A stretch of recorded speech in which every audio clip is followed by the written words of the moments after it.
it does feel like there's a sort of creative renaissance happening in people, in society, across the country, maybe even across the world, because there's all this street art that pops up that wasn't there 20 years ago, and people doing interesting things. People want to do their own creative pursuits, so it's really great to be facilitating that.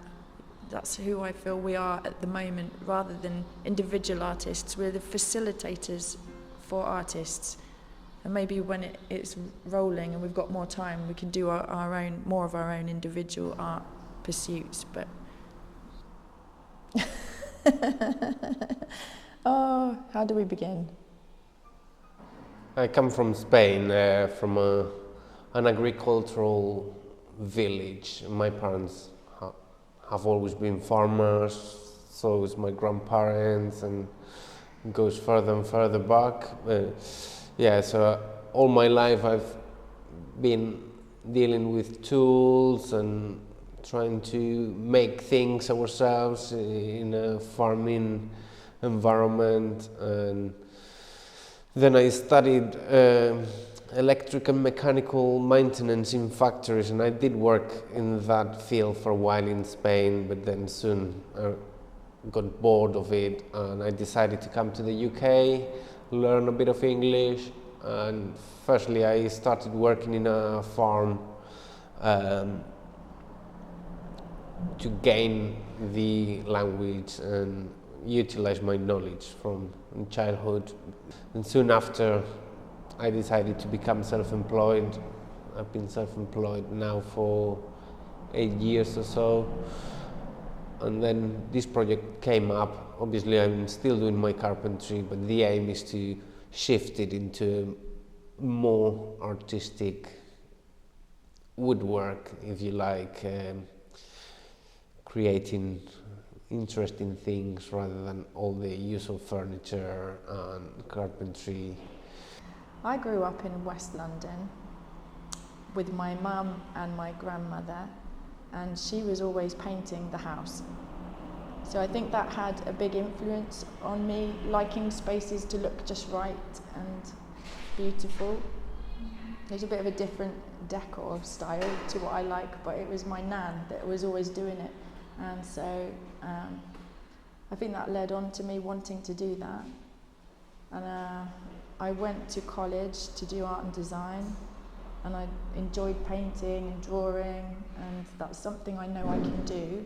But I kind of ended up doing painting and decorating and interior design with that, but it kind of comes hand in hand.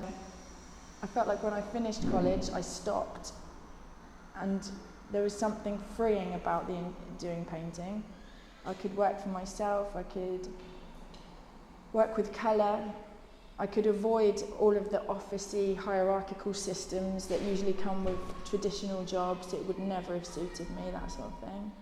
So we met in a shared house in Bristol in Easton 9 years ago? Coming up to 10, yeah. Nearly 10 years ago now. Well, go on, you tell. You're so good at telling the story.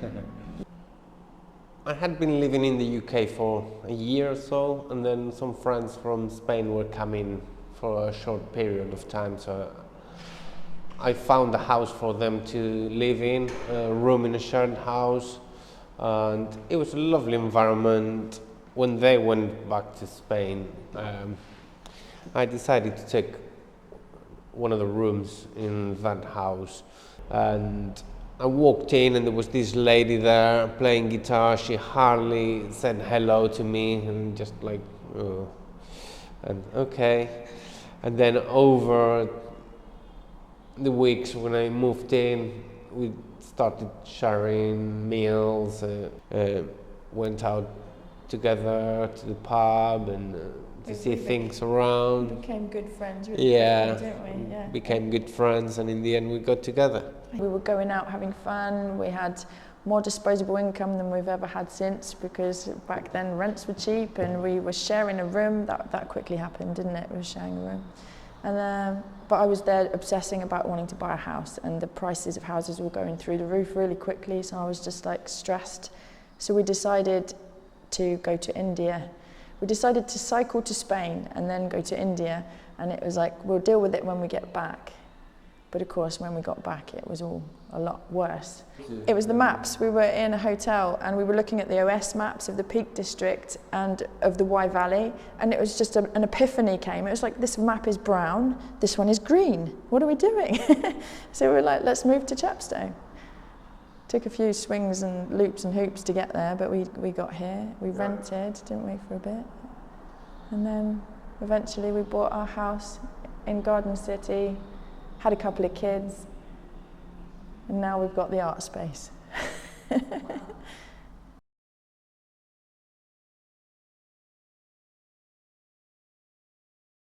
We're looking for a carpentry workshop. So it was our friend Eva who sent us the link to this place, wasn't it, initially? Yeah, she was. Yeah. From Coxey Lifestyle in town. And we thought, this is too big for a carpentry workshop. We're going to have to do something more with it than just a carpentry workshop. The building is owned by the council and they wanted something that brought back to the community. So the idea was to appeal to them, and then both working alongside. Obviously it's been a lot of decorating. I'm a carpenter, you're a painter and decorator by trade. Yeah. So we could see immediately, we could see what could be done. I think a lot of people would have been intimidated by how dark the ceiling was. It was pretty bad, wasn't it? It was pretty bad. Yeah, it was quite dated. It needed a facelift. Going to places, let's talk about when we go on holiday. Because when we go on holiday, I tend to gravitate to cafes and restaurants and even retail clothes shops, anywhere where somebody's come and done something really attractive in the space, and I'm taking photos of chairs and floors. I'm like, stop, let me take a photo of this bit of stone and the way it interacts with this brickwork. And I know. Yeah, I always do. So I think I've wanted to do something in a space that's not just me, because I love what you do too. So I think we do kind of work well together in how we see things. Sometimes we argue about it a bit, don't we? It's inevitable, isn't it? Yeah. Who wins? Me. Is it? See? Not always. She said, No. who wins? But life seems to be going at 100 miles an hour, and we can make this look good, but a lot of the time we're very stressed, bickering, like running around from one thing to another. Taking on doing this has definitely taken it out of us and put pressure on us that we've not really ever felt before, because we're still running our other businesses, even though they've disappeared into the limited company. So we've closed our sole traderships, and our carpentry and painting is still happening within this. It's like added all the workshop organising, doing up the building, getting to know artists, learning how to manage people and a space. That's really challenging. So it's tough at times, but worth it, because when you really look at it, it's so exciting, isn't it? And I'm starting to feel a new identity attached to it, because at the beginning I was just a bit like, are we doing this? Who am I doing this? It's a bit, it breaks you out of the usual mould. You have to reinvent yourself when you take on something new, and that is awkward. And then the kids, they're 2.5 and 4.5. And the grandparents aren't close. We don't get that extra support that, well, lots of people don't, do they, these days? It's not easy with young kids.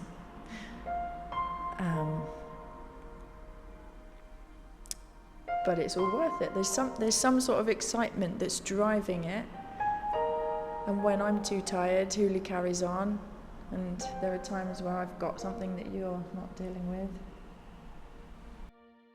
Chepstow is a place with so much potential. There is so much involvement in making the town a nice place to be, other than being like just a passing point. We want it to be not only the gateway to the Wye Valley, but a place to stop, a place to enjoy and to be creative in, a place with an identity. It just needs to be voiced and enjoyed and seen. Since we've been here, we've got to know lots of local people, and that's beautiful for them to be involved in what we're doing, or to see what we're doing and say it's great. It's nice to share it with people. They know we're up to this, and they've been really supportive, and that's really good.